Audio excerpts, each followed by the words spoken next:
सबको आचार्य सुरभिराज की ओर से नमस्कार। आज मैं आपको दुर्भाग्यनाशक सुख समृद्धि फलदायक आद्य काली के साधना और उनके विशेष स्वरूप के बारे में बताऊंगी और कलयुग में क्यों उनकी साधना मोक्षदायक लाभदायक है ये भी बताऊंगी। जब ब्रह्मा विष्णु रुद्रकाल पंचभूत आदि पृथ्वी जल अग्नि वायु और आकाश और आत्मा आदि कुछ भी नहीं थे, तब इन सबको पैदा करने वाली परम ब्रह्म स्वरूप ने एकमात्र आद्यकाली शक्ति ही थी।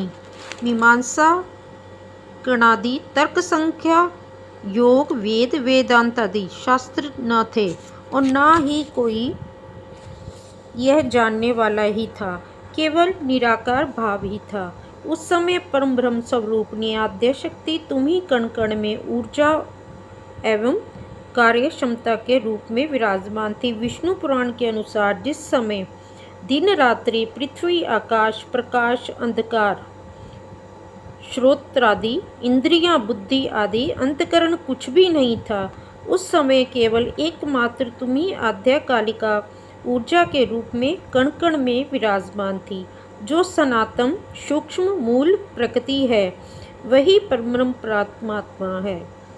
भगवान वेद व्यास के अनुसार जब सृष्टि के आदि में न सूर्य था, न चंद्रमा, न नक्षत्र आदि थे, न ही दिन था, न ही रात्रि, न दिग दिगंत और न इनका ज्ञाता था। विश्व ब्रह्मांड उस समय शब्द स्पर्श आदि गुण रहित तेज रहित और अंधकार में था। उस समय केवल एकमात्र पर ब्रह्म स्वरूपनी सच्चिदानंद विग्रह माया मूल शक्ति ही थी और उसी ने अपनी इच्छा से सतरज और तमोगुण द्वारा एक चेतनाहीन पुरुष को पैदा किया और उसमें अपनी सृष्टि रचने की शक्ति प्रविष्ट की। उस पुरुष से फिर गुणत्रय के विभागानुसार ब्रह्मा विष्णु और शिव महाकाल उत्पन्न किए।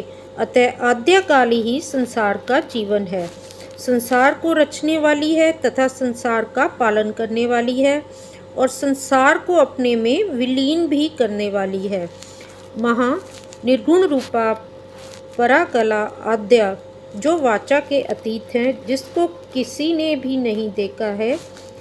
एको अहम बहुश्याम, मैं एक हूँ बहुत हो जाऊँ, इच्छा शक्ति अस्तु सजाता, ऐसी जो इच्छा हुई वही शक्ति रूप में प्रकट हुई।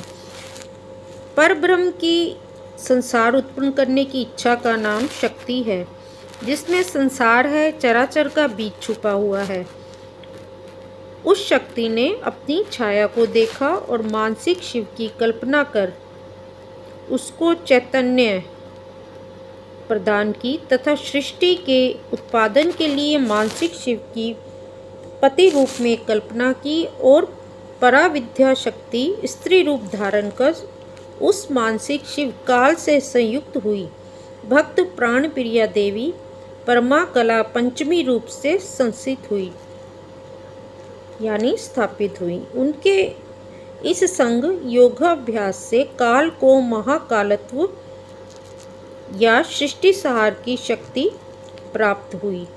तब उस महाकाल ने आद्य शक्ति की ऋषित्व उपासना को स्वीकार किया। उस ऋषित्व से आदिनाथ महाकाल को निगमागम रचने की रचना प्राप्त हुई। जो भी आद्यकाली के 3 बीजों क्रीम ह्रीं हूं को एक बार भी पुरुषचरण के बाद जपता है, उसके मुख से गद्य पदम मई वाणी निकलने लगती है। आदिनाथ महाकाली जगत पिता है तथा दक्षिणी कालिका ही जगत माता है। आद्य कालिका की नील कमल के समान कांति, खुले लंबे केश, गले में मुंडों की माला, ललाट पर अर्धचंद्र लाल जीवा, कानों में बाल, शवों के कुंडल, बाएं 2 हाथों में खड़ग तथा मुंड तथा दाहिने 2 हाथों में वर और अभव पिन्नोत पयोधर, कमर में मुर्दों की हाथ की तगड़ी है। यह शिवा चिताओं से घिरी हुई है और ज्वलित चिता के ऊपर आदिनाथ रूपी मुर्दे के ऊपर विपरीत तथा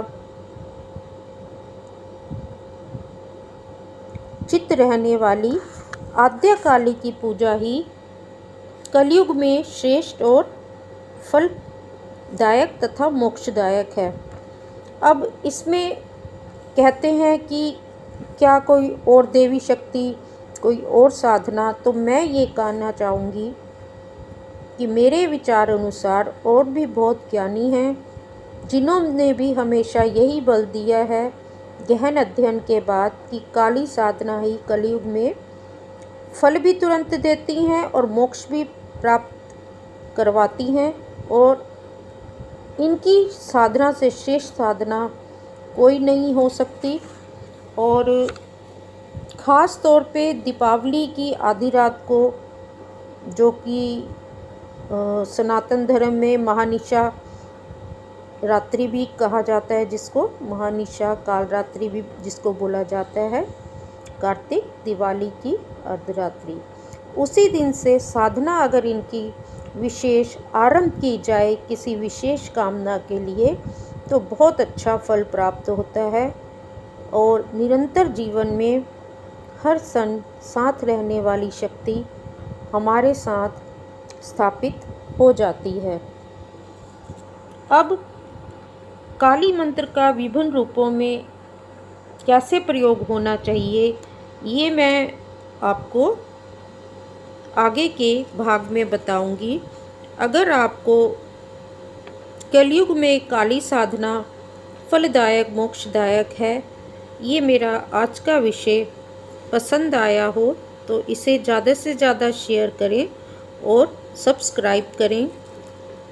तो मैं अगले भाग में काली मंत्र का विभिन्न रूपों में किन मनोकामनाओं में किस शब्दों के द्वारा आवाज़ लगा के मंत्र प्रयोग करना चाहिए वो प्रत्येक इच्छा के अनुसार बताऊंगी।